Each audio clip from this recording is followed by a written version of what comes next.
Moi, je suis Frédérique Harlet et je suis astrologue en fait depuis une trentaine d'années maintenant. Parce que là, le site, en fait, il a quelques années. Il faudrait que je change là, 25 pour 30. Mais bon, c'est comme ça. Et donc, je suis tombée dans le chaudron de l'astrologie il y a une trentaine d'années et je n'ai pas arrêté depuis. Et j'ai fait d'autres choses également qui m'ont permis d'arriver à l'astrologie vivante que je vais vous parler aujourd'hui. Et puisque je baigne dans l'énergétique également depuis une trentaine d'années. Donc j'ai en fait fait une alliance entre l'astrologie, on va parler de ça, et de l'énergétique. Et cette alliance fait qu'on peut aujourd'hui soigner avec l'astrologie. Alors là, ça va vous paraître peut-être complètement, surtout pour monsieur qui ne connaît pas du tout l'astrologie. Mais voilà, restez ouverts. On va parler donc du mandala sacré, on va parler du zodiaque, et je vais vous poser parce que en fait c'est une conférence atelier, donc moi ce qui me plaît c'est d'être en interaction avec vous, c'est pas juste de parler mais vraiment d'avoir un feedback, on va dire. Donc j'ai envie de poser une première question. Qui pense que l'astrologie c'est de la voyance? D'accord. Qui pense que l'astrologie c'est autre chose que de la voyance, c'est que c'est un outil de connaissance de soi. D'accord. Bon. Déjà, on est quand même un petit peu sur la même longueur d'onde. Et qui pense maintenant que l'astrologie, ça peut être un outil thérapeutique, ou un outil qui peut transformer carrément notre manière de... OK. Et bien, c'est ça dont on va parler aujourd'hui, en fait, hein, d'une astrologie. Bien sûr, l'astrologie, c'est un outil de connaissance de soi. Et le titre de la conférence, c'est « Comment devenir co-créateur dans notre vie avec l'astrologie ». Donc, voilà. C'est une grande phrase, mais maintenant, on va voir qu'est-ce qui se passe dans cette grande phrase, dans le sens que l'astrologie, c'est quelque chose qui date depuis des milliers d'années, hein. Et c'est quelque chose, au départ, qui va venir nous donner une connaissance de soi, mais c'est aussi un outil où on peut prédire, c'est-à-dire que ça peut être les deux. On peut faire des prédictions avec l'astrologie, mais on peut faire aussi des prévisions. Alors moi, je ne fais pas de prédictions, je fais des prévisions en astrologie, et en même temps, dans des lectures de thème astral, ça permet également de se connaître en profondeur et de pouvoir vraiment savoir de où on vient, où on va, et de pouvoir, au fur et à mesure, dans le thème, de pouvoir aussi voir pour demain qu'est-ce qui se passe pour nous, mais dans l'idée qu'il y a plusieurs possibles. Et en fait, ce que je voudrais vous parler des différentes astrologies très vite, pour vous dire qu'il y a l'astrologie prédictive, où là, on est plus dans l'astrologie de la voyance, et il y a aussi l'astrologie qui n'est pas déterministe. C'est-à-dire, c'est une astrologie où il n'y a pas de déterminisme, où il y a un plan d'incarnation que l'âme, elle se choisit pour accomplir son destin. On peut parler en ces termes. Mais déjà, la personne, l'âme qui va s'incarner, elle va avoir le choix d'accomplir ou non ce pourquoi elle est venue, en fait.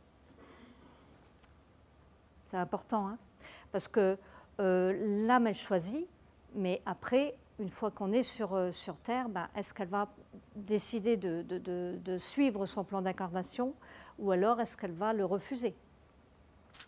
Et donc ça, c'est pour ça que dans un thème natal, on peut voir le plan d'incarnation d'une âme, d'une personne qui est née. On peut voir sa mission d'âme, mais est-ce qu'elle est sur son chemin de sa mission d'âme? Voilà, il y a le libre arbitre en fait. Et dans l'astrologie vivante, l'astrologie que je pratique moi, qui est un concept que j'ai mis au point dans les années 2005, c'est une astrologie qui soigne en fait en même temps et qui permet et qui permet de faire évoluer l'âme et de la guider sur son plan d'incarnation qu'elle s'est choisi et de pouvoir se libérer. Donc en fait, c'est une astrologie qui permet de libérer des maux MAUX, des problématiques de vie que l'on a, et tout ça c'est inscrit dans un thème natal. Alors maintenant, j'ai peut-être envie de vous parler déjà à quoi ça sert de faire un thème natal. Parce que, est-ce que vous savez à quoi ça sert? Est-ce que vous avez une idée? Pourquoi est-ce qu'on fait une lecture de thème? Pour voir les influences qui peuvent être appliquées sur nous. Enfin, on peut voir un petit peu certains traits de caractère et de choses comme ça, et du coup d'influences qui vont se passer aussi sur notre vie. Oui, effectivement, on peut voir notre caractère et comment on fonctionne. Et ça fait partie de l'astrologie psychologique. C'est-à-dire que, vous savez, les planètes, c'est comme des acteurs en fait. Donc, Vénus, ça va représenter l'amour. Je dis Vénus parce que tout le monde connaît Vénus, enfin, normalement. Hein.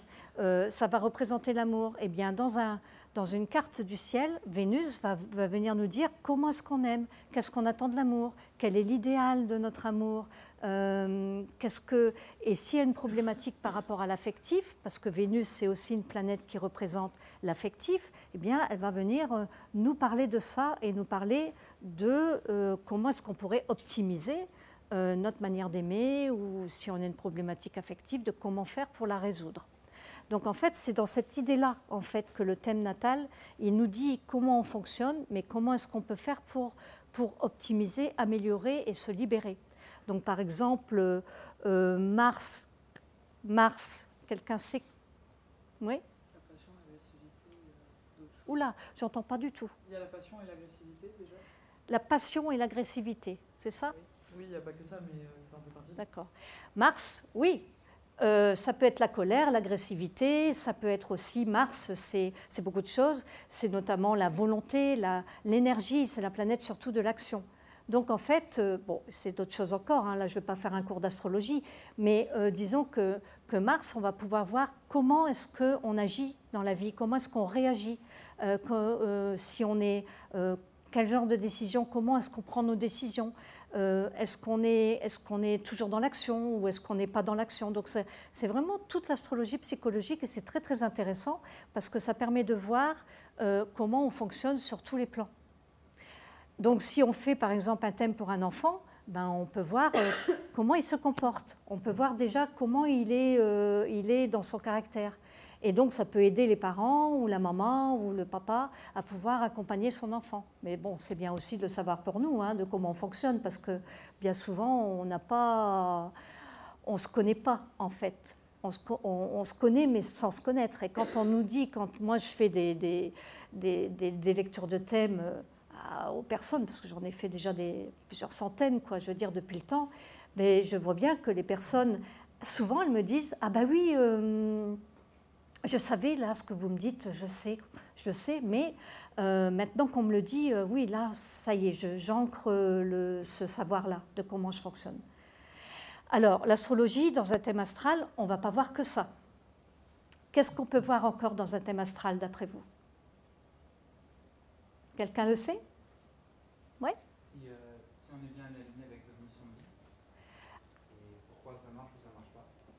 Si on est bien aligné avec notre mission de vie, venez, rapprochez-vous, hein, parce que je ne vais pas utiliser forcément le micro tout le temps. Ok, donc avec votre mission de vie. Oui, alors là, on est dans la mission de vie, on est dans quoi? Eh bien là, on est dans l'astrologie, ce qu'on appelle l'astrologie karmique. C'est-à-dire qu'on va aller voir dans le thème astral, on va pouvoir connecter avec les vies antérieures, qui sont souvent en résonance avec cette vie-ci, parce que des vies antérieures, on en a eu beaucoup. Et donc, on va revenir avec une connexion d'une ou plusieurs vies antérieures en résonance avec celle-ci, qui va nous dire, des choses, en fait, qui va nous expliquer des choses par rapport à notre passé, par rapport à ces vies passées. Et souvent, soit on peut revenir avec un potentiel, des dons, des talents qu'on a eus dans nos vies passées, et donc on revient Et puis on a un don inné, un talent. On se demande comment c'est possible d'avoir un don comme ça.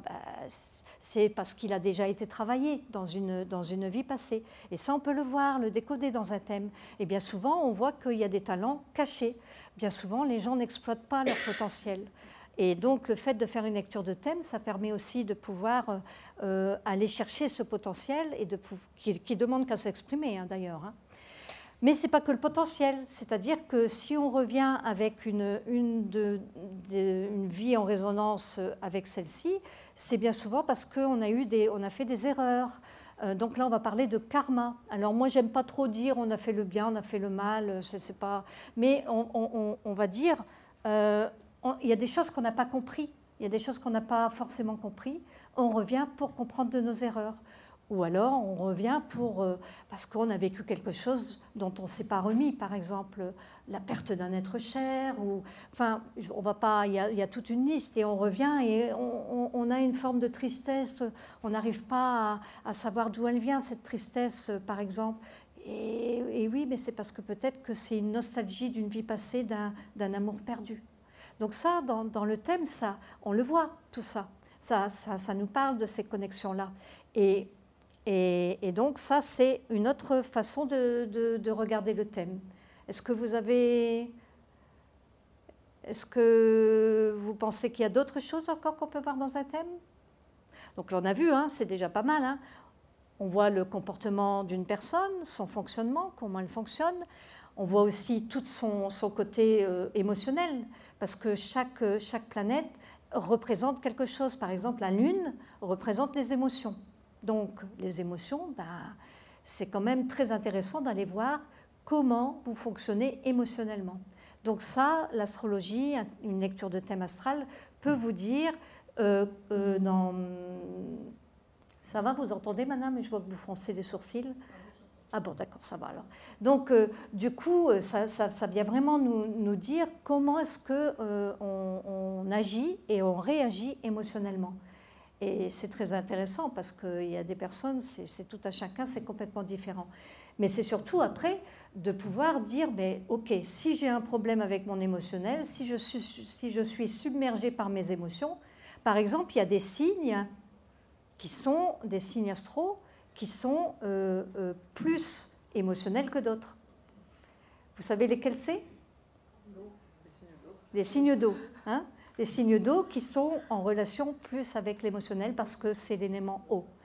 Donc tous ces signes-là vont pouvoir être plus submergés, par exemple. C'est pas toujours, mais dans la plupart des cas, voilà, c'est statistiquement, on remarque que ces personnes-là, elles sont parfois débordées ou submergées par leurs émotions. Alors comment faire pour justement arriver à optimiser et à pouvoir gérer ces émotions? Et bien c'est là que rentre l'astrologie vivante, ce concept que j'ai mis en place donc, en 2005. Alors je vais vous raconter juste la petite histoire, c'est que en fait j'ai travaillé beaucoup la voie chamanique et je suis partie au Pérou pendant plusieurs années travailler avec, normalement il ne faut pas le dire, mais enfin avec la plante sacrée. Bon, oui, c'est en vidéo, tant pis, c'est dit. Voilà. Donc, je suis partie travailler plusieurs années avec ça, avec donc, un yogi chaman, hein, qui était un être éveillé d'ailleurs. Et là, je peux vous dire que je suis allée voir mes ombres. Hein. Là, on va voir ces ombres, ça c'est sûr. Mais quand on revient de ça, je peux dire qu'on devient inébranlable. Il peut arriver n'importe quoi dans la vie. Après, quand on a vu tout ça, c'est bon. On est pouf, oui. Vous avez appris la langue locale, etc. Et qu'est-ce que vous faisiez exactement là-bas? Au Pérou? Oui. Ah non, moi j'y allais juste pour faire... on était dans la forêt, on travaillait avec la plante sacrée là-bas pendant 1 mois. Et puis après, je revenais en France, je n'ai pas appris la langue, je ne suis pas restée pendant des années. J'ai fait 6 voyages pendant 6 années de suite en fait. Et en fait, c'est donc, bien sûr, on travaille vraiment sur son ombre, hein, son inconscient, etc. Bon, moi, j'aime bien, c'est la voie lunaire, ce qu'on appelle la voie lunaire. On n'est pas obligé de faire cette voie-là. On peut aussi choisir la voie solaire, c'est-à-dire que toujours tirer vers le haut. Mais si on ne va pas voir l'ombre, à un moment donné... à un moment donné, il y a quand même des choses qui restent et qui ne sont pas libérées. Donc l'idée, c'est d'aller voir ce qui se passe à l'intérieur de nous, vraiment à l'intérieur de nous, et de pouvoir s'en libérer, de pouvoir guérir. Et donc l'astrologie vivante, elle m'est venue lors d'un voyage au Pérou avec le mandala sacré qui est descendu. Et ce mandala, en fait, il fallait travailler avec le mandala que vous voyez ici, le zodiaque, et les planètes qui sont autour du zodiaque. Alors les planètes, vous voyez, bon là je ne vais pas pouvoir le mettre, hein, mais par exemple là vous voyez j'ai un set de planètes, on met les planètes telles qu'elles sont au moment de votre naissance. L'idée c'est d'aller dans le mandala, et une fois que vous êtes dans le mandala, vous connaissez les constellations familiales ? Parce que ça parle à tout le monde, donc c'est un petit peu ça. C'est-à-dire qu'on est dans son propre système, sauf que là, on est dans une certaine forme de constellation astrale. On se retrouve dans son champ de naissance et vous êtes dans vos énergies planétaires. Et donc là, il va y avoir une guérison, une harmonisation de votre thème, un soin cosmique qui va s'opérer pour guérir des choses qui sont en lien avec votre thème astral. Mais le thème astral, c'est vous. Hein, en fait, le thème astral, c'est votre ADN céleste. Donc, c'est vraiment votre empreinte. C'est comme si on prenait une photo dans le ciel au moment de votre naissance. Et cette photo, c'est ce qui représente votre thème astral. Et après, les planètes, bien sûr, elles bougent dans le ciel. Et c'est ce qui va nous permettre de pouvoir évoluer, de pouvoir nous transformer, etc., etc. Alors, est-ce que vous aviez déjà entendu parler de ce genre d'outils ? Oui ? Où ça ? D'astrologie vivante ou Oui, l'astrologie vivante. D'accord. Parce que, bon, voilà, je suis sur YouTube, donc peut-être que certains m'ont vu sur YouTube, mais sinon, c'est vraiment quelque chose... c'est un concept que j'ai reçu, en fait. Et donc, je travaille avec depuis 2005, et c'est très, très intéressant. Donc, j'aurais pu faire un atelier, mais ce que je vous invite à faire, si vous êtes intéressé pour venir tester après la conférence le mandala, eh bien, vous venez à mon stand et puis vous pourrez le tester. Vous pourrez vous mettre au centre avec les planètes autour. Et comme ça, vous pourrez ressentir, en fait. Parce que l'astrologie vivante, c'est une astrologie du ressenti. Alors évidemment, quand on apprend l'astrologie, on apprend le langage, parce que c'est un langage millénaire, l'astrologie. Mais dans l'astrologie, moi, je donne des enseignements, hein, donc je donne des formations d'astrologie vivante. Bien sûr qu'on va apprendre le langage astrologique et on va apprendre comme un enfant qui apprend à marcher, tout simplement. Mais après, il y a aussi tout cet outil de transformation de soi. Donc ça permet de se connaître et en même temps de libérer et de se transformer. Un outil de transformation qui va plus loin en fait que l'astrologie, je dirais, classique. Voilà, tout simplement. Quand je disais tout à l'heure le titre « Comment devenir co-créateur de notre vie », en fait. C'est-à-dire que en astrologie, je ne sais pas si vous avez déjà fait votre thème astral. Qui ici a déjà fait son thème astral? D'accord. Alors, peut-être que vous êtes tombé sur des... Vous pouvez vous rapprocher, hein? Rapprochez-vous. C'est plus sympathique. Donc, parce qu'il existe plusieurs sortes d'astrologie. Alors, il y a des astrologues qui font de l'astrologie déterministe, c'est-à-dire que ils vont vous dire vous êtes comme ça, vous êtes comme ça, vous êtes comme ça. Il va vous arriver ça, ça, ça. Bon, parce que en astrologie, c'est vrai qu'il y a des dates clés qui permettent de voir nos enjeux planétaires, parce que nous avons des cycles planétaires. Donc, chaque cycle est important, et c'est vrai que ces cycles, eh bien, c'est bien d'être dans le rythme de nos cycles. Mais quand on est dans notre cycle planétaire, et puis on a plusieurs qui se chevauchent, quand on est dans, par exemple, il y a le cycle de 7 ans, qui correspond au cycle de Saturne, et Saturne, quand il revient sur lui-même à 28 ans et des brouettes, parce que c'est 7 ans et des brouettes, eh bien, c'est des tranches de 7 ans. Et Saturne, c'est la planète de la maturité. Donc c'est pour ça qu'on dit, ah ben oui, à 7 ans, il a l'âge de raison, par exemple.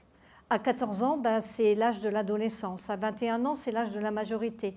Et quand on attrape 28 ans, 28, 29 ans, eh bien c'est l'âge où on se retrouve, moi j'ai toujours avec un coup de Saturne, on va dire un coup de soleil, hein, mais là c'est un coup de Saturne, c'est-à-dire que tout d'un coup, bah, cet âge-là, on va prendre de la graine, on va avoir vraiment un coup de maturité, quoi. Mais il faut le vivre. Et, si je dis ça à une personne de 25 ans, elle n'aura pas 28 ans, donc elle ne va pas le comprendre, parce qu'elle n'est pas dans son cycle. Donc en fait, c'est très très intéressant de regarder nos cycles planétaires et d'être accompagné par ces cycles planétaires. Quand on les connaît, on peut vraiment être comme le saumon qui suit le courant, quoi. Pour être co-créateur de sa vie, ça veut dire que si vous avez déjà fait un thème astral et qu'on vous a dit ça, vous êtes comme ça, comme ça, comme ça, moi, je ne fais pas du tout comme ça parce qu'en fait, dans l'astrologie du ressenti, je vais avoir un feedback avec vous et je vais vous dire, voilà, tu es de tel signe. Et après, on prendra un exemple. Hein, on prendra un exemple, comme ça sera beaucoup plus vivant que de la théorie, là, de ce que je vous dis. Mais voilà. Par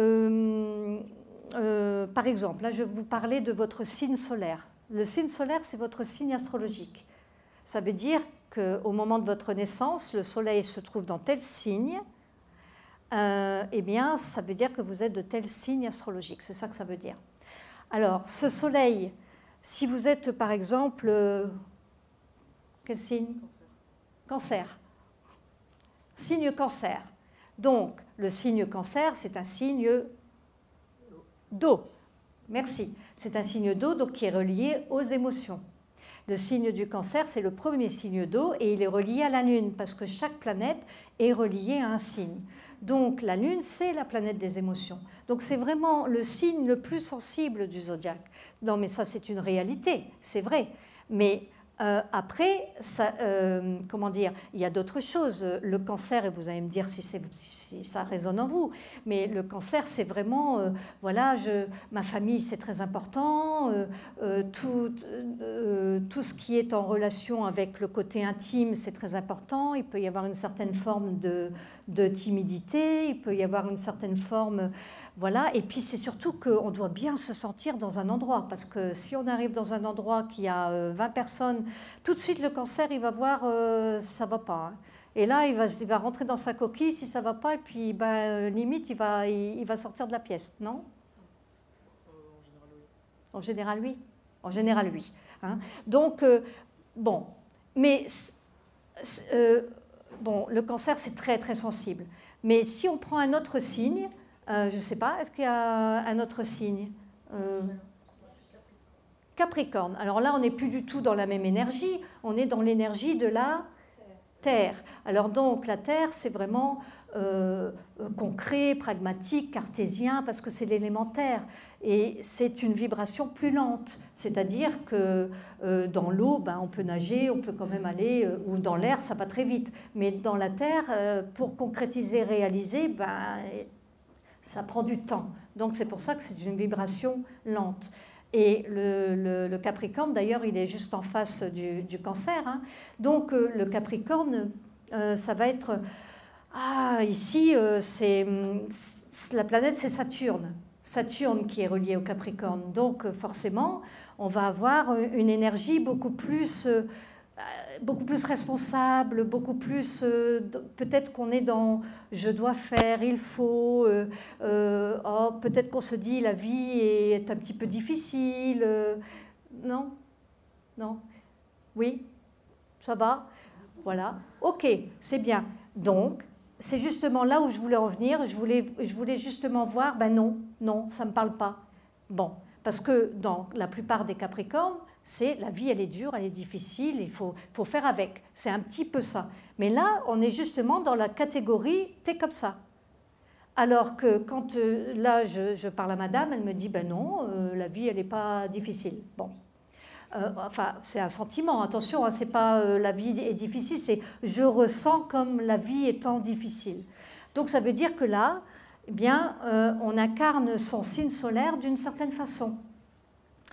On n'incarne jamais à 100% son signe solaire, parce que sinon on aurait on incarnerait toute la valeur, toute l'énergie du signe. Donc ça, c'est très très important de comprendre qu'on n'incarne jamais son signe à 100%. Mais ce qui est encore plus important, c'est de comprendre qu'on n'est pas que notre soleil. On n'est pas que notre soleil, on n'est pas que Cancer, que Capricorne. Il y a plein d'autres planètes autour, et même s'il n'y a pas des planètes dans les... Parce qu'il y a 10 planètes, il y a 12 signes, donc à un moment donné, il va y avoir des signes où il n'y a pas de planète. Hein. Ben, ce n'est pas parce qu'il y a des signes où il n'y a pas de planète qu'il n'y a rien. Donc en fait, ça veut dire que on est un petit bout de chaque signe. En fait, on est le zodiaque en entier, à l'intérieur. Pourquoi? Parce que tout est vibration. Ça, je pense qu'aujourd'hui, il y a moult livres qui le disent, il y a moult conférences qui en parlent, que tout est vibratoire, que tout est vibration. Ok, hein, vous êtes tous d'accord avec ça. Donc, tout est vivant. Hein. Mais dans le zodiaque, ça, si on le prend comme une onde de forme, c'est-à-dire que tout est vibration. Ben ça, c'est une vibration. Nous sommes des êtres vibratoires. La table, c'est une vibration, c'est de la matière condensée. Donc ça vibre à une certaine vibration qui fait que c'est une table. Un animal, un chat, un chien, ça va vibrer à une autre fréquence qui va faire que c'est un chat et un chien. En fait, tout ce qui est forme ou géométrie sur Terre ou dans le ciel, les planètes, elles sont comment? Elles ne sont pas carrées, hein. Les planètes, elles sont rondes. Donc, en fait, quand on fait une représentation du zodiaque, là, c'est un cercle, c'est un rond. Donc, déjà, rien que ça, c'est une forme, parce que c'est un rond. Et quand on regarde tous les mandalas, en général, en Inde ou peu importe chez les autochtones, dans les différents pays du monde, eh bien, en général, hein, ce n'est pas toujours le cas, mais en général, on va prendre la forme ronde, parce que ça va représenter l'infini, en fait, le rond. Donc, en fait, ce n'est pas un hasard si le zodiaque, il est rond. Hein. Bien qu'il y a certaines formes d'astrologie où on va prendre le carré. Hein. Je voudrais quand même éviter que certaines personnes me disent « Ah oui, mais dans l'astrologie indienne, on va prendre le carré ». Mais donc, ça, c'est une onde de forme, parce que tout est vibration, tout est onde. Donc, en fait, quand vous avez votre zodiaque, voilà, on a pris la photo, donc les planètes, elles sont autour là, du zodiaque, et voilà, c'est votre ADN céleste. Alors, imaginez un petit peu, si vous prenez conscience que ça, c'est votre mandala sacré. Imaginez un petit peu. Mais ce n'est plus votre thème astral, là, mais c'est votre mandala sacré. C'est-à-dire que vous pouvez utiliser ce mandala comme un outil de guérison, parce que les mandalas, c'est fait pour soigner. Hein. En fait, c'est même, je vais vous prendre un autre exemple, vous connaissez la roue de médecine? Non? Alors ça, c'est dans la voie chamanique. Hein. Les chamans utilisent la roue de médecine, donc c'est une roue, encore une fois, qui est en cercle. Ils mettent ça dans la nature, ils vont chercher un endroit qui vibre au niveau tellurique, et ils vont placer des pierres, ils vont faire un mandala à leur façon. Et le chaman, il va venir au centre de la roue de médecine et il va faire tout un travail pour la nature, pour soigner la terre, pour soigner même des personnes. Donc en fait, on pourrait même dire que ça, c'est votre roue de médecine, pour ceux qui connectent un petit peu avec l'idée du vivant et du chamanisme. Mais quoi qu'il en soit, c'est quelque chose qui fait qu'on peut vraiment se soigner et se guérir avec l'astrologie. Et avec alors, ce n'est pas l'astrologie, parce que l'astrologie, ça englobe beaucoup de choses, mais imaginez que vous puissiez entrer en connexion avec les astres. Facile, on va faire une expérience après. Hein. Voilà.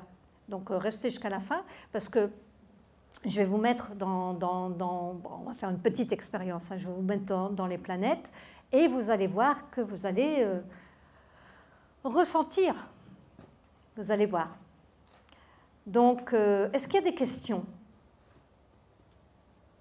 Oui. Excuse-moi, je me suis intéressée aussi à l'astrologie hindoue, puisqu'il s'agit Attends, parce qu'on n'entend pas. Il s'agit de l'astrologie hindoue, tout ce qu'on a, poisson, capricorne, tout ça. Mais je me suis intéressée à l'astrologie asiatique, donc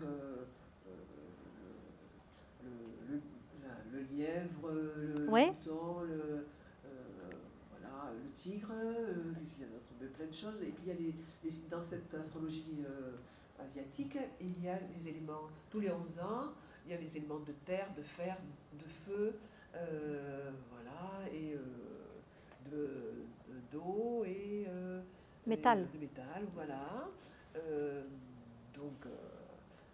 Donc ça complète cette astrologie-là. Et donc on n'en parle presque plus apparemment. Ah oui. Voilà. Et pourtant c'est important au niveau du caractère, ça change tout aussi sur une personne. Oui, alors j'ai envie de dire que tous les outils aujourd'hui qui se trouvent, dans l'astrologie, il y a plusieurs formes d'astrologie. Donc l'astrologie chinoise, moi j'ai pas appris. Je connais un petit peu, je connais un petit peu comme ça, mais voilà, je suis pas rentrée dedans. Mais le résultat est le même. Ça amène des informations peut-être autres, voilà, complémentaires. Mais dans l'idée, c'est que vous preniez la numérologie, l'astrologie chinoise, d'autres outils, d'autres pratiques, en fait, le résultat, il est identique. Il y a sauf que ça va amener peut-être plus d'informations, mais on est ce qu'on est, quoi. Ce qu'il y a, c'est que on est ce qu'on est. On ne peut pas être autre que ce qu'on est. Donc, en fait, tous les outils qui vont nous parler de nous, de la connaissance de nous-mêmes, ça va avoir le même résultat. Même pour les prévisions pour l'année 2025, pour l'année 2026, sauf si... c'est pour ça qu'il faut faire attention, enfin moi personnellement, je trouve qu'il faut faire attention à la voyance, parce que je ne dis pas que la voyance ça ne fonctionne pas, ce n'est pas ce que je suis en train de dire, mais c'est que ça peut enfermer, parce que si on vous dit, voilà, il se passe ça, ça, ça, quelquefois, et moi j'ai pu l'expérimenter, donc je vous le dis, on attend que ça se passe, on attend que le truc il arrive, quoi. Oui, mais c'est pas, oui, mais c'est pas comme ça que ça se passe en fait. En fait, c'est pas l'univers. La voyance, bien sûr, on peut voir des choses, mais après, il faut faire attention parce qu'il y a à boire, à manger. Donc, il y a des très très bons voyants, et puis il y a des voyants, voilà, vous allez repartir, on va vous annoncer un truc horrible, et puis là, vous attendez que ça se passe pas. Enfin, ça peut être dangereux, quoi. Mais c'est pareil avec l'astrologie, j'ai envie de dire. Qui fait l'astrologie derrière, c'est très très important que vous ayez cette capacité de discernement, de pouvoir dire, oui, là je sens bien la personne, ou là, parce que ça peut être dangereux, mis dans des mauvaises mains, mais c'est comme tout. Donc moi je dis, l'astrologie c'est un outil puissant et magique, vraiment, et après ça dépend comment c'est amené, quoi, en fait. Donc le libre arbitre, c'est très très important parce qu'on a vraiment le choix de nos actions, le choix de nos actes. Donc on peut avoir une connaissance et après c'est à vous de dire oui j'y vais, oui je prends ma décision. Alors après l'astrologie, ce qui est bien, c'est que par rapport aux décisions, souvent on a des choix à faire par exemple dans la vie. On est face à des choix, puis c'est pour ça qu'on va consulter par exemple un astrologue ou un voyant en se disant j'ai besoin de choisir telle ou telle situation, j'ai besoin de savoir pour 2025 ou 2026 ou peu importe, voilà. On peut aider, c'est-à-dire qu'il y a évidemment des informations qui descendent, qui arrivent, que ce soit par l'astrologie, que ce soit par un autre outil, mais ça reste quelque chose où nous sommes les décideurs. Et dans ce que je reviens dans le titre de ma conférence, quand même, parce que là je m'égare un peu, mais je veux dire, devenir co-créateur de sa vie, c'est ça en fait. C'est de ne pas se laisser enfermer par ce que dit l'extérieur, mais de pouvoir revenir à l'intérieur de soi et de pouvoir se recentrer à l'intérieur de soi pour pouvoir faire des choix éclairés. Et après, il y a des outils qui nous aident. Dans l'astrologie, ça nous aide à faire des choix, ça c'est vrai. parce que ben voilà, sans rentrer dans la technique, ça permet je ne sais pas si vous connaissez les transits planétaires, c'est-à-dire les planètes aujourd'hui dans le ciel, elles ne sont plus au même emplacement que votre naissance. Il faut que je vérifie l'heure. Ça va, mais une fois que je suis partie à parler, moi, il faut que dans 5 minutes, on puisse commencer à faire le petit atelier pour que vous puissiez ressentir. Hein. Donc devenir co-créateur de sa vie, c'est-à-dire ne plus subir sa vie, c'est-à-dire ne plus subir ces planètes. C'est ça que je voulais vous transmettre comme message aujourd'hui, parce que en fait, les planètes, elles sont là pour nous guider. Elles sont pas là pour nous enquiquiner, même si on a des épreuves dans la vie. Hein, parfois, on a des épreuves. Si vous connaissez un petit peu l'astrologie, vous avez peut-être entendu parler de la planète Pluton. Hein, parce que moi, je vois bien, Pluton, on fait parler, voilà, Pluton ci, Pluton là, et on a peur de Pluton, parce que Pluton, c'était Hadès dans la mythologie, Pluton, c'est la planète de la mort et de la renaissance. Attention, c'est pas mourir juste pour mourir, mais c'est pour renaître aussi. Mais quand on regarde comme ça, d'un œil pas averti, on pourrait avoir très très peur de cette planète Pluton, qui peut nous amener d'ailleurs des épreuves dans la vie. Alors des épreuves, on n'a pas à choisir. Si par exemple Pluton, on perd un être cher, c'est pas nous qui choisissons de perdre un être cher. Je veux dire, c'est la vie qui fait que. Mais face à ça, face à une perte d'un être cher, par exemple, on a Pluton qui arrive dans notre ciel, qui transite à un moment donné quelque chose où il y a cette possibilité de perdre un être cher.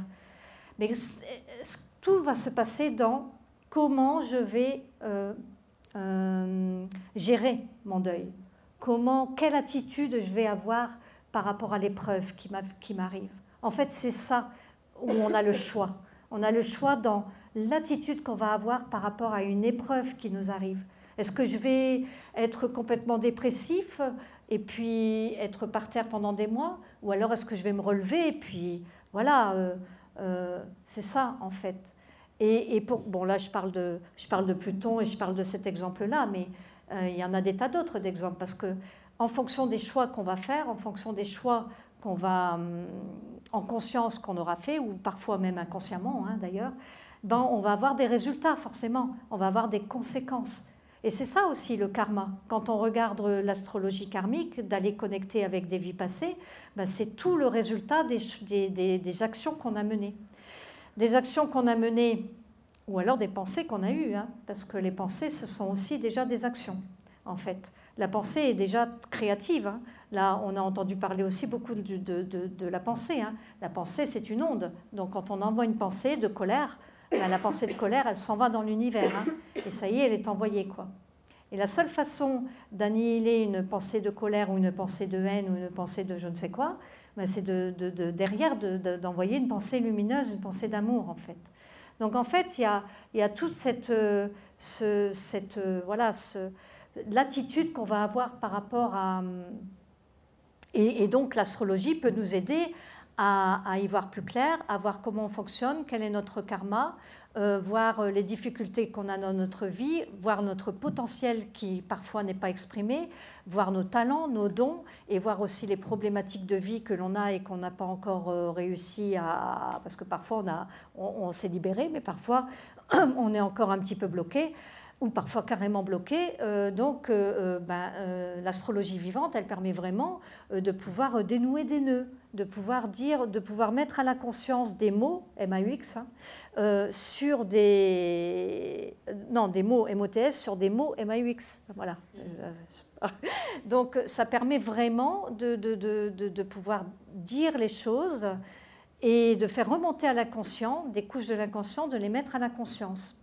Une fois qu'on a fait ce travail-là, nos planètes qu'on subit là depuis, parce que bien souvent on les subit, nos planètes, quand on n'a pas la connaissance de nous-mêmes.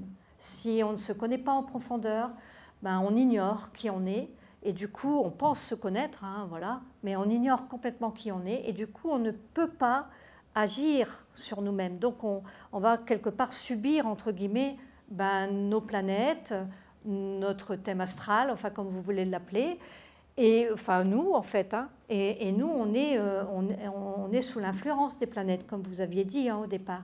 Mais la seule différence, c'est que aujourd'hui, et le temps est venu pour ça, hein, aujourd'hui on peut justement transcender nos planètes, on peut aller au-dessus, on peut transcender et aller du côté lumineux de nos planètes.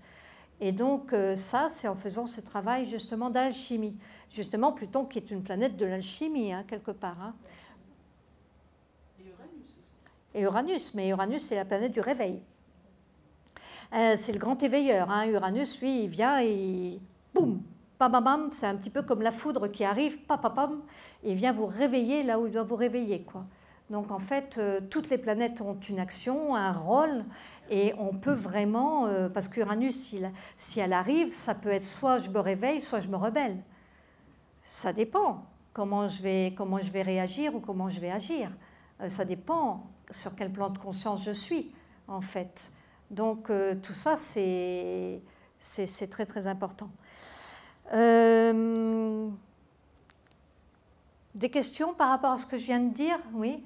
Oui, j'aimerais juste savoir, le thème astral est donc déterminé par le moment de la naissance. Oui. Mais qu'est-ce qui détermine le moment de la naissance? Enfin, par exemple, des enfants qui sont nés par césarienne ou autre, déclenchés ou prématurité. Comment, enfin, est-ce que les astres sont... Enfin voilà, j'y connais rien.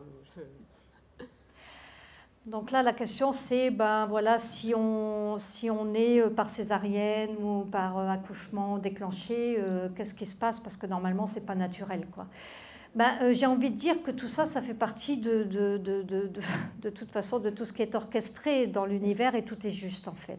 Donc si la naissance elle est déclenchée, c'est que ça devait se passer comme ça en fait. C'est que la naissance elle devait avoir lieu comme ça. Et en fait ça c'est par rapport à tout ce qui est déjà orchestré, ça fait déjà partie du plan d'incarnation de l'âme qui arrive et qui a choisi quelque part de naître comme ça. Mais c'est très intéressant parce que c'est vrai qu'aujourd'hui les accouchements sont déclenchés, et, enfin souvent, hein, et donc du coup on n'a plus de personnes qui sont nées les dimanches, parce que le dimanche, les docteurs ne travaillent pas tout simplement. Eh ben, avant, le jour de notre naissance est très très important. Vous pouvez aller trouver sur Google, hein, vous tapez le jour de votre naissance et vous aurez lundi, mardi, mercredi. Si vous êtes né un lundi, vous êtes né sous le jour de la lune. C'est pas pareil que si vous êtes né le dimanche, le jour du soleil. La vibration ne va pas être la même que encore si vous êtes né le jour de Saturne. Donc en fait, aujourd'hui, on n'a plus tellement de gens qui sont nés sous le soleil, quoi, le jour du soleil. À moins, enfin, voilà, ça a baissé considérablement. Donc non, ça fait partie de tout ce qui se passe en ce moment. De toute façon, c'est un ordre qui est établi en fait. Ça fait partie du plan d'incarnation de l'âme. D'ailleurs, dans l'âme, quand elle commence à s'incarner, elle va passer de planète en planète. Il faut savoir que les énergies planétaires, elles sont à l'intérieur de nous. Les planètes, elles vibrent à l'intérieur de nous. C'est pour ça que c'est l'astrologie vivante et qu'on peut connecter avec nos propres énergies planétaires, parce que les planètes, elles sont en nous, elles sont dans nos chakras, elles sont dans nos cellules, dans nos os, elles sont partout, dans nos corps subtils. Donc en fait, c'est pour ça qu'on peut s'aligner avec nos planètes et faire ce travail de sublimation et de transcender nos planètes. Donc là, ça va bien plus loin que juste je te décris un thème et puis je te dis un tas d'informations. Ça va bien plus loin parce que ça permet d'aller à l'essence de votre être intime, vraiment intime. Bon, allez, on va faire le petit atelier parce que là, je regarde l'heure, mais voilà. Alors, ce que je vous propose, c'est que déjà on se rapproche parce qu'on va faire quelque chose avec l'inconscient collectif. Hein. Donc si vous voulez vous rapprocher, on va décroiser les jambes. Hein.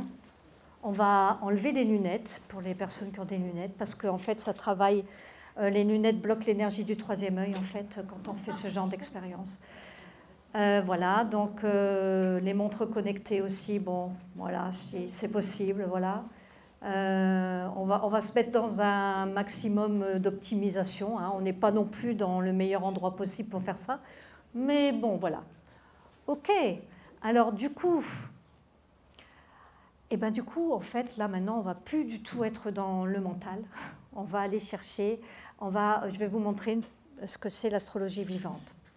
Donc, ce que je vais vous inviter à faire, c'est, donc tout le monde a décroisé les jambes et tout le monde a les pieds bien par terre, ok, ouais, c'est bien. Et puis la colonne droite, voyez, pour laisser passer l'énergie en fait de la colonne vertébrale, voyez.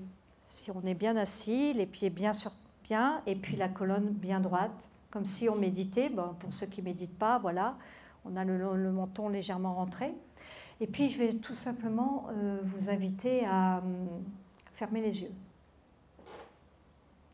sans croiser les mains. D'ailleurs, vous allez mettre vos mains sur vos cuisses. Donc vous avez les yeux fermés. Voilà. Et vous allez juste, on va se connecter juste quelques instants à notre respiration. Juste, vous mettez votre conscience dans les narines comme ça, et quand vous inspirez et vous prenez conscience qu'il y a l'air qui rentre dans vos narines et vous prenez conscience de l'air qui sort de vos narines, juste pour calmer le mental. Et si on peut le faire par la bouche, par le nez, on ferme la bouche et on respire par le nez si c'est possible. On inspire, on expire. Prends conscience des narines, hein. Voilà. On sent que le corps se détend, les épaules se détendent. À chaque expire, vous sentez que le corps se détend de plus en plus à chaque expire en fait.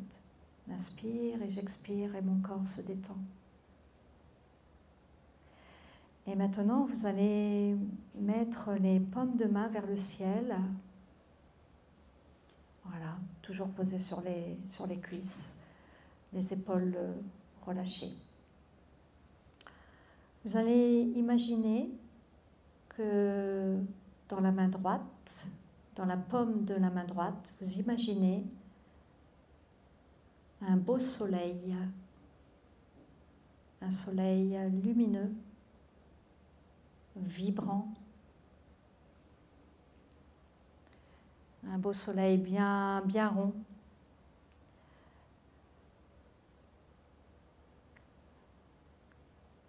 Voilà. Donc vous imaginez ce soleil dans la main droite. Et maintenant, dans la main gauche. Et surtout, gardez bien les yeux fermés parce que sinon on perd la connexion. Hein. Et donc, dans la main gauche, vous imaginez que vous avez la lune. La lune dans la main gauche, de la même taille que le soleil, une lune bien ronde, d'un blanc laiteux, comme une pleine lune qu'on voit dans la nuit.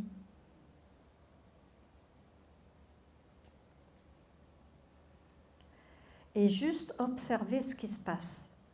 Observez la main droite, la main gauche. Peut-être que vous pouvez avoir des petites sensations physiques. Peut-être pas. En fait, tout est juste. Hein.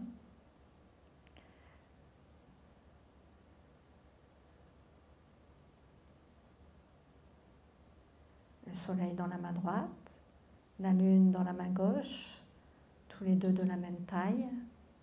Est-ce qu'il y a une différence dans mes mains? Vous pouvez aussi ressentir des choses dans le corps, pas forcément dans les mains, ça peut être aussi dans les jambes, dans le corps, dans le ventre. Observez vraiment ce qui se passe en vous connectant à ce soleil, à cette lune.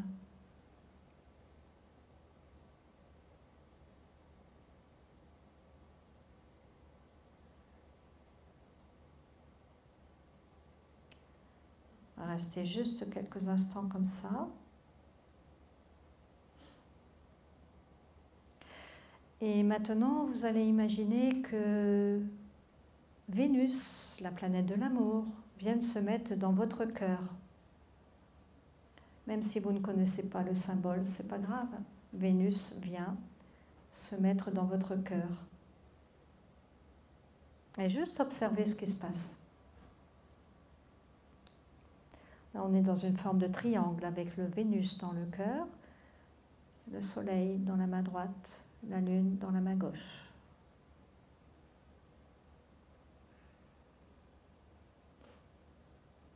Mais observez ce qui se passe, ressentez.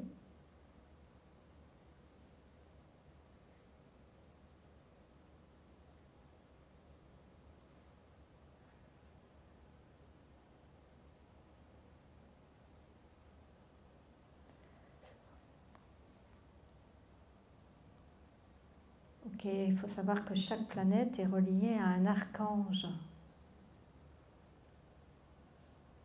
Et la planète, elle est vivante, comme nous, nous sommes vivants. La planète, elle est vivante, elle a également un corps physique, un corps subtil, des corps subtils, des choses qu'on ne voit pas. Donc en fait, laissez-vous juste traverser, en fait. Et n'attendez rien, hein, surtout n'attendez rien. De toute façon, même si vous ne ressentez rien, c'est déjà une expérience en soi. Voilà, on va remercier l'univers, les planètes. Et puis, vous allez pouvoir vous frotter les mains. Frotter les mains. Voilà. Et vous allez frotter votre tête. C'est pour faire pénétrer les énergies, en fait. Vous pouvez frotter votre tête, le cou, voilà, les bras, le torse, le ventre, les reins, les lombaires, les reins là où se situent les peurs d'ailleurs. La colonne comme ça, le dos, et puis vous allez comme ça jusqu'aux pieds, si vous pouvez.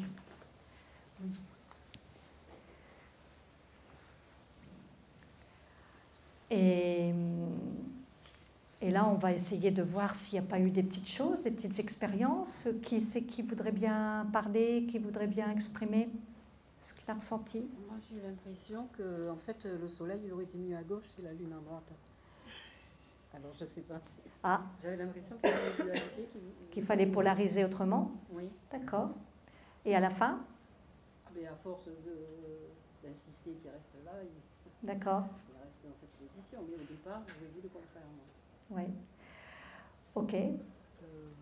Bon, il me semble que le cœur, c'est côté gauche, effectivement, mais bon, moi j'ai visualisé le soleil avec le cœur qui tournait, et donc après vous m'avez dit la lune, alors ça fait le triangle, effectivement, il y a eu le cœur du soleil qui s'est relié au cœur qu'il y avait là, et le cœur qui était donc s'est relié à la lune et qui faisait le triangle, en fait, donc ça faisait le cœur qui se baladait, en fait.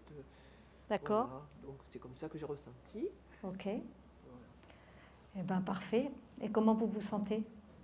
Mais ça va, après on a relié tout ça en se frottant. Voilà, après il faut bien se frotter. Et d'autres personnes? Mettez bien le micro contre la bouche. D'accord. Alors, donc moi pour le soleil, j'ai senti de la chaleur. Ouais.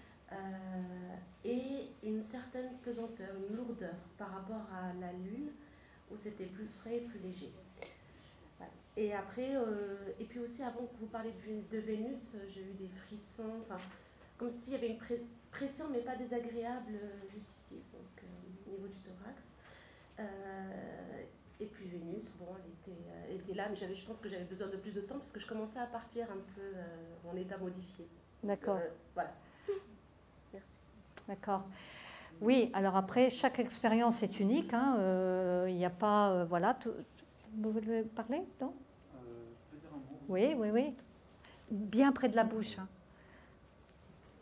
J'ai trouvé ça hyper intéressant parce que moi, à la base, je n'y connais pas grand-chose en astrologie. Par contre, j'ai du clair ressenti, je fais des soins énergétiques. Et j'ai l'impression que ça devrait faire partie d'un soin, en fait, de replacer les planètes qui ne seraient pas au bon endroit ou qui ne seraient pas assez en puissance chez quelqu'un. Donc je trouve ça hyper intéressant. Il n'y a pas de hasard, je ne connais rien à l'astro, mais je suis venu à cette conférence. Alors qu'il y avait une conférence sur les soins en dessous, hein, mais je suis venu ici. Et ouais, moi j'ai eu le soleil qui m'a pesé, mais très très lourd, j'ai mal au bras. Donc voilà, et j'ai besoin d'ancrage un peu maintenant, là, je crois. D'accord. Donc je trouve que c'est hyper intéressant. Et je vais creuser un peu ces histoires de planètes et de symboliques par rapport aux planètes parce que je ne les connais pas du tout. Pour peut-être appuyer, affirmer les intentions dans un soin et être plus précis. Ok. Voilà, donc, oui. Tout le monde dit que le soleil était plus lourd, mais moi c'était l'inverse, c'est plus, je ressentais plus la lune que le soleil du coup. Enfin, pour moi, ma main elle avait plus envie de se fermer, alors que la main du soleil était juste posée là et enfin, à la limite il y avait peut-être une petite chaleur, quelque chose comme ça, mais je ressentais plus la lune.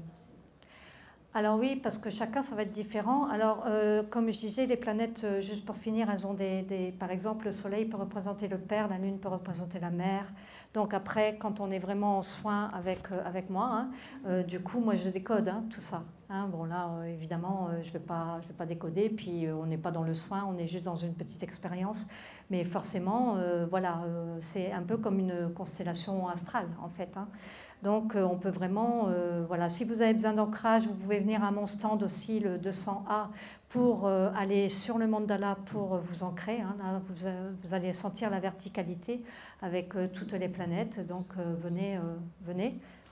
Je voulais, quand on est en été, on change d'heure. Donc, c'est pas forcément juste l'ascendant. Par exemple, l'ascendant, il est ainsi modifié. Il peut se révéler faux parce qu'en été, il y a 2 heures de décalage par rapport au soleil. En hiver, il y a 1 heure de décalage. Donc, si, parce qu'en fait, c'est par rapport à l'heure universelle. C'est toujours calculé par rapport à l'heure universelle, en fait, l'heure TMT. C'est-à-dire ça a 2 heures d'avance. On a 2 heures d'avance par rapport Oui, mais tout ça, c'est calculé avec l'heure de Greenwich, en fait, dans le calcul de l'ascendant. Parce que là, j'ai des problèmes avec mon calcul de l'ascendant. Je ne sais pas du tout... Ah bah, à ce moment-là, venez me voir sur le stand, on en discute. Hein. Voilà. Donc voilà, donc si vous voulez, moi je donne des formations, j'enseigne, je transmets mon savoir en fait. Et puis du coup, je donne aussi des guidances, bien sûr, astrologiques. J'ai appelé ça guidance parce que je ne veux pas parler de thème, parce que c'est vraiment des guidances pour vous guider. Et puis je fais des ateliers aussi avec le mandala. Vous voyez, hein, un petit peu là, on est en atelier, puis on travaille sur soi. Avec le mandala et avec les planètes. Merci à vous, merci de votre écoute. Mais vous êtes sur Bordeaux ou... Alors non, je ne suis pas sur Bordeaux, moi je suis sur les réseaux surtout, j'ai une chaîne YouTube et puis je suis dans le nord de la France, mais oui, mais on me trouve très facilement sur Internet. D'accord. Hein?